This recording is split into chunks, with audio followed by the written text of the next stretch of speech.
براہ راست لی چلیں گے ایوان صدر میں، تقریب جاری ہے۔ بسم اللہ الرحمن الرحیم۔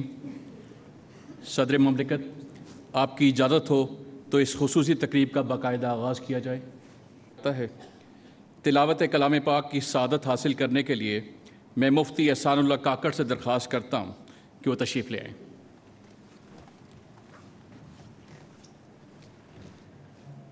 اعوذ باللہ من الشیطان الرجیم، بسم اللہ الرحمن الرحیم۔ اذا جاء نصر اللہ والفتح ورأيت الناس يدخلون في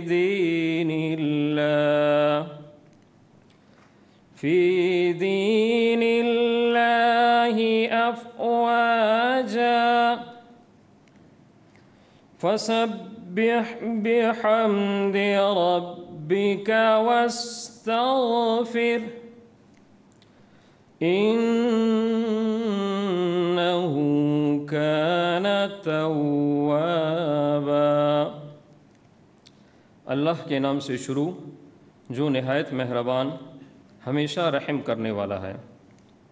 جب اللہ کی مدد آ جائے اور فتح نصیب ہو جائے اور تم لوگوں کو دیکھ لو کہ وہ فوج در فوج اللہ کے دین میں داخل ہو رہے ہیں، تو اپنے پروردگار کی حمد کے ساتھ اس کی تسبیح کرو اور اس سے مغفرت مانگو، یقین جانو وہ بہت معاف کرنے والا ہے۔ صدق اللہ العظیم۔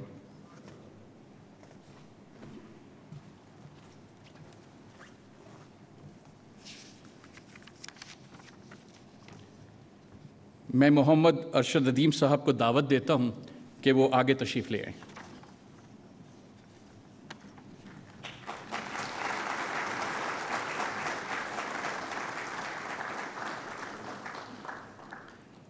جناب ارشد ندیم صاحب قوم کا فخر ہیں۔ آپ وہ پہلے اور واحد پاکستانی ہیں جنہوں نے انفرادی کھیلوں میں ملک کے لیے طلائی تمغہ جیتا ہے۔ اس جیت کا سہرا آپ کی سالہ سال کی انتک محنت، لگن اور استقامت کے سر ہے۔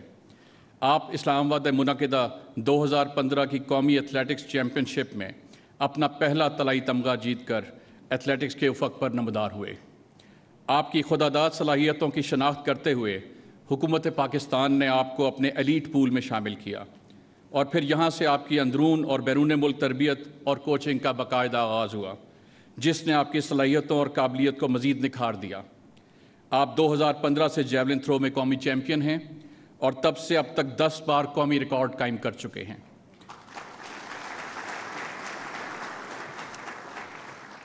بین الاقوامی مقابلوں میں آپ کی جیت کے سلسلے میں South Asian Games 2016، Asian juniors athletics championship 2016، Islamic solidarity game 2017 اور ایشین گیمز 2018 میں کانسی کے تمغے شامل ہیں۔ آپ 2019 میں نیپال میں منعقدہ جنوبی ایشیائی مقابلوں میں نئے ریکارڈ کے ساتھ طلائی تمغہ جیت کر 2021 کے ٹوکیو اولمپکس کے لیے براہ راست کوالیفائی کرنے والے پاکستان ایتھلیٹکس کی تاریخ کے پہلے کھلاڑی بنے تھے۔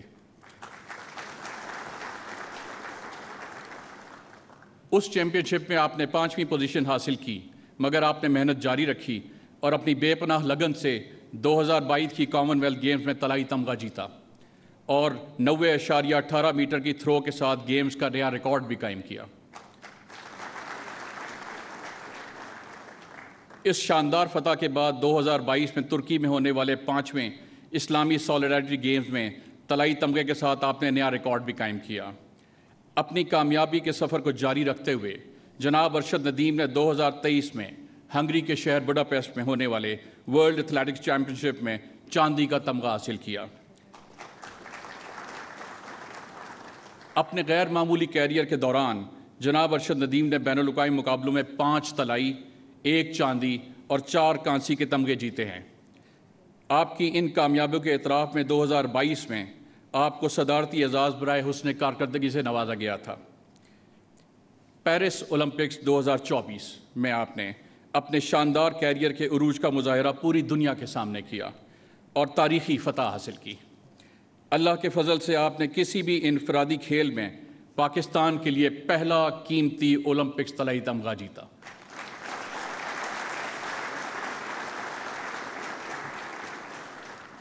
آپ نے 92.97 میٹر کی شاندار تھرو کا نیا اولمپک ریکارڈ بنایا اور ایک نئی تاریخ رقم کی۔ اپنی اس عالمی کامیابی کی بنا پر آپ پاکستانی قوم کے لیے فخر اور خوشی کا سبب بنے۔ آپ پاکستانی نوجوانوں اور ابھرتے ہوئے کھلاڑیوں کے لیے مشعل راہ ہیں۔ آپ کی تاریخی فتح نوجوانوں میں انفرادی کھیلوں میں دلچسپی لینے اور اپنے ملک کے لیے مزید درخشاں باب رقم کرنے میں مددگار ثابت ہوگی۔ میرے لیے یہ اعلان باعث اعزاز ہے کہ کھیل جیولن تھرو کے شعبے میں آپ کی گراں قدر کامیابیوں کے اعتراف میں صدر اسلامی جمہوریہ پاکستان نے جناب ارشد ندیم کو ہلال امتیاز کا اعزاز عطا کیا ہے۔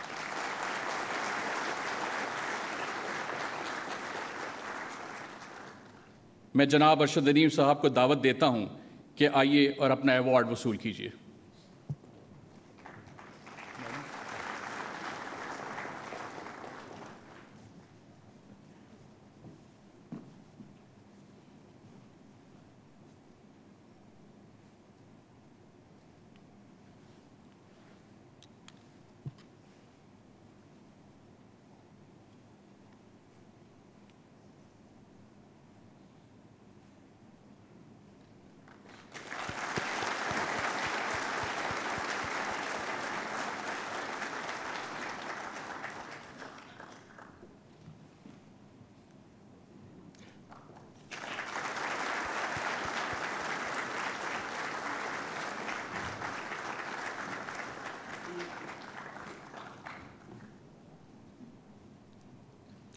صدر مملکت، آپ کی اجازت ہو تو اس تقریب کا اختتام کیا جائے۔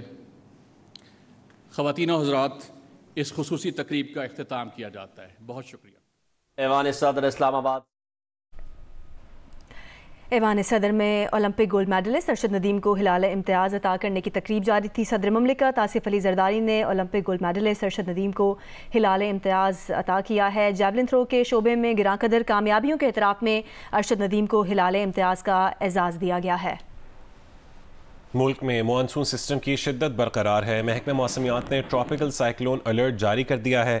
سسٹم آج رات یا پھر کل صبح تک شمالی مشرقی بحیرہ عرب اور اس سے ملحقہ سندھ کی ساحلی پٹی تک آ کر سائیکلونک سٹارم بن سکتا ہے۔ کراچی، حیدرآباد، بدین، میرپور خاص سمیت سندھ کے دیگر اضلاع میں 31 اگست تک آندھی اور گرج چمک کے ساتھ موسلا دھار اور کہیں شدید موسلا دھار بارش کا امکان ہے۔ سمندری طوفان بحیرہ عرب میں بننے کے بعد کراچی سمیت سندھ کی ساحلی پٹی پر کیا اثرات رہیں گے، اس بارے میں ہماری نمائندہ انیبا ضمیر شاہ نے چیف میٹرولوجسٹ سردار سرفراز سے گفتگو کی ہے۔ آئیے آپ کو دکھاتے ہیں۔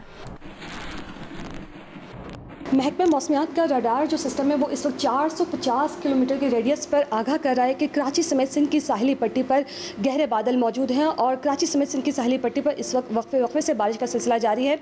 مانسون سسٹم کی شدت بھی برقرار ہے اور ڈیپ ڈپریشن کی صورت میں اس وقت رن آف کچھ اور اس سے ملحقہ علاقے پر موجود ہے اور کہا جا رہا ہے کہ اس کی رفتار کافی سست ہے، لیکن امکان یہی ہے کہ آج دیر رات یا کل صبح تک یہ جنوب مشرقی بحیرہ عرب میں داخل ہو سکتا ہے۔ کراچی کے جنوب کے کافی قریب یہ رہے گا اور امکان ہے کہ آئندہ 2 روز تک یہ یہیں پر موجود رہے گا، کیونکہ جب ایک سسٹم زمین سے سمندر میں آتا ہے تو اسے نمی بھی ملتی ہے، اسے تقویت ملتی ہے، تو امکان یہ ہے کہ یہ مختصر دورانیے کے لیے سائیکلونک اسٹارم بھی بن سکتا ہے۔ چیف میٹرولوجسٹ سردار سرفراز صاحب ہمارے ساتھ موجود ہیں، ہمیں آگاہ کریں گے کہ اس کی انٹینسٹی کتنی زیادہ ہے۔ مسلسل ڈیپ ڈپریشن کی انٹینسٹی برقرار رکھے ہوئے یہ سسٹم، تو جب تک خشکی پہ ہے تو ظاہر ہے ڈیپ ڈپریشن ہی رہے گا، تو سمندر پہ جب انٹر ہوگا رات گئے یا کل صبح کسی وقت اوشن پہ جب آتا ہے تو پھر فیوریبل کنڈیشنز اگر ہوتی ہیں، جیسے اس میں سی سرفیس ٹیمپریچر ہوتے ہیں 26 سے 28 ڈگری، اس وقت 28 سے 29 ڈگری کے آس پاس ہیں یہاں پر ٹیمپریچر نارتھ ایسٹ عربین سی کے اوپر۔ ڈیپ ڈپریشن سائیکلون سے جسٹ ایک سٹیج نیچے کی وہ ہوتی ہے، کیٹیگری ہوتی ہے، اس سے اوپر پھر سائیکلون ہی ہوتا ہے۔ سائیکلون جب بن جاتا ہے تو یہ اس کو اس کی کیٹیگری یہ ہوتی ہے کہ 34 ناٹ سے اوپر چلی جاتی ہے ونڈ، تو یعنی یہ کہہ سکتے ہیں ہم کہ 60 70 80 کلومیٹر فی گھنٹہ کی رفتار سے پھر اس کے سینٹر کے آس پاس ہوائیں چلتی ہیں۔ ابھی تک رن آف کچھ وغیرہ پہ ہے، تو جیسے ہی اس کی موومنٹ ویسٹ ورڈ ہے تو ویسٹ ورڈ یا ساؤتھ ویسٹ ورڈ پچھلے 2 دنوں سے یہ آ رہا ہے، یعنی اس پوائنٹ پہ بنا تھا تو اس سے سیدھا ویسٹ ورڈ آیا اس طرف۔ اور پھر یہ اگر ویسٹ ورڈ ہی رہتا ہے تو پھر ہماری ساحلی پٹی کو ڈائریکٹ کوئی خطرہ نہیں ہے، لیکن اس کے باعث ظاہر ہے کہ تیز بارشیں، آندھی، گرج چمک اور سمندر میں طغیانی بڑھ جائے گی۔ پاکستان کرکٹ ٹیم کے سابق کپتان شعیب ملک اس وقت لاہور میں پریس کانفرنس کر رہے ہیں۔ اس سائڈ کی جب اپرچونیٹیز ہوں گی تو وہ ضرور جو ہے ہم کو ملے گی۔ رہی بات میری ریٹائرمنٹ کی تو میں آلریڈی بول چکا ہوں کہ میری کوئی دلچسپی نہیں ہے پاکستان کرکٹ ٹیم میں کھیلنے کی۔ 2 فارمیٹس میں، ٹیسٹ میں اور او ڈی آئیز میں میں ریٹائرمنٹ لے چکا ہوں۔ ایک ٹیسٹ میں نے 2015 میں لی تھی اور او ڈی آئیز میں نے 2019 میں لی تھی۔ T20 میں میرا کوئی انٹرسٹ نہیں ہے پاکستان ٹیم سے کھیلنے کا۔ ہاں، میں جو ڈومیسٹک لیول پہ ہے وہ میں کھیلتا ہوں۔ ابھی بھی کچھ جگہیں ایسی ہیں کہ جہاں پہ میں جا کے کھیلتا ہوں، اور کچھ جگہیں ایسی ہیں جہاں پہ میں نے آلریڈی منع کر دیا کہ میں مزید وہ لیگز نہیں کھیل رہا۔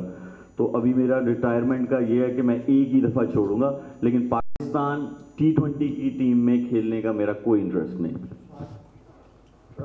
شعیب بھائی یہ بتائیے گا کہ اسٹیلینز کی ٹیم دوبارہ سے ایک طرح کی کہہ لیں کہ بحال ہو گئی ہے، دوبارہ سے سسٹم میں اب آئی ہے، تو اس کی کپتانی کے بارے میں بھی سب سوچ رہے ہیں کہ کون کپتان یہاں پر آنے والے ہیں۔ جس طرح آپ ایک کنسسٹنٹ اس ٹیم کا حصہ رہے ہیں پچھلے سالوں کے اندر، تو کپتان آپ کے کون ہوں گے اور کس طرح سے کمپٹیشن کو اپنے؟ وزیر اعظم شہباز شریف کی کوئٹہ میں نیشنل ایکشن پلان کی صوبائی ایپیکس کمیٹی اجلاس میں گفتگو جاری ہے۔ آنریبل سول آفیسرز، السلام علیکم۔ آج ہم سب یہاں پر حاضر ہوئے ہیں۔ جو واقعہ جو ابھی 26 اگست کو ہوا، انتہائی دلخراش واقعہ بلوچستان میں، اس سے پورے پاکستان کے عوام میں ایک بہت تشویش کی لہر دوڑی، اور سبھی اس واقعے کے اوپر غمزدہ ہیں۔ لیکن میں سمجھتا ہوں کہ اس لمحے ہمیں اس بات کا فیصلہ کرنا ہے کہ انشاءاللہ ہم اپنی اجتماعی بصیرت اور قوت ارادی اور ایک انویورنگ ارادے کے ساتھ ہم نے بلوچستان میں دہشت گردی کا مکمل خاتمہ کرنا ہے، اور اس جو ایک انتہائی اہم اور پاکستان کا بہت خوبصورت صوبہ ہے، اس کی ترقی اور خوشحالی کے راستے میں تمام رکاوٹیں دور کرنی ہے۔ یہ جو دہشت گردی کا واقعہ ہوا، یہ تمام جو دہشت گرد تنظیمیں ہیں اور جو خارجی جو پاکستان کے دشمن ہیں اور جو اندر جو گھس بیٹھے ہیں، انہوں نے مل کر یہ ایک ناپاک کا انہوں نے اسکیم بنائی، اور اس کے نتیجے میں پاکستانی شہید ہوئے، جن میں لا انفورسنگ ایجنسیز کے افسر اور سپاہی شامل ہیں، جس میں ایف سی کے ہمارے جوان شامل ہیں، لیویز کے جوان شامل ہیں، اور سویلینز۔ ان سب کا لہو رائے گا نہیں جائے گا انشاءاللہ، اور مجھے اس بارے میں کوئی شک نہیں کہ اللہ تعالیٰ کے فضل و کرم سے افواج پاکستان کے جو سربراہ یہاں بیٹھے ہیں جنرل ناصر منیر، ان کی لیڈرشپ میں، اور چیف منسٹر بلوچستان ان کی لیڈرشپ میں، اور فیڈرل گورنمنٹ کے پورے تعاون کے ساتھ ہم اس مرحلے کو عبور کریں گے، اور نہ صرف بلوچستان، نہ صرف کے پی، بلکہ پورے پاکستان میں جو دہشت گردی دوبارہ 2018 کے بعد بدقسمتی سے اس نے سر اٹھایا ہے، اس کا سر کچلا جائے گا، اور پاکستان ضرور انشاءاللہ اپنا مقام حاصل کرے گا، اور ہم مل کر ترقی اور خوشحالی میں ہم رواں دواں ہوں گے۔ اور پھر ہم نے کنکلوڈ کیا کہ انشاءاللہ اسی راہ پر چلتے ہوئے اللہ تعالیٰ کے فضل و کرم سے قائد کے راہ پر، اقبال کے راہ پر، اور ہماری جو جوانوں نے، افسروں نے جو قربانیاں دی ہیں، یہ رائے گانے جائیں گی انشاءاللہ۔ اور جس طرح دہشت گردی کا مکمل خاتمہ ہوا تھا، آج پھر ہم سب اس مصمم ارادے کے ساتھ ہم یہاں جمع ہیں کہ ہم اپنی اجتماعی کاوشوں اور ایفرٹس کے ساتھ اور آپ کی لیڈرشپ میں انشاءاللہ دہشت گردی کا خاتمہ ہوگا انشاءاللہ. Thank you very much. وزیر اعظم شہباز شریف نیشنل ایکشن پلان کی صوبائی ایپیکس کمیٹی اجلاس کے بعد گفتگو کر رہے تھے. انہوں نے کہا کہ بلوچستان میں پیش آئے 26 اگست کے انتہائی دلخراش واقعے پر پوری قوم غمزدہ ہے.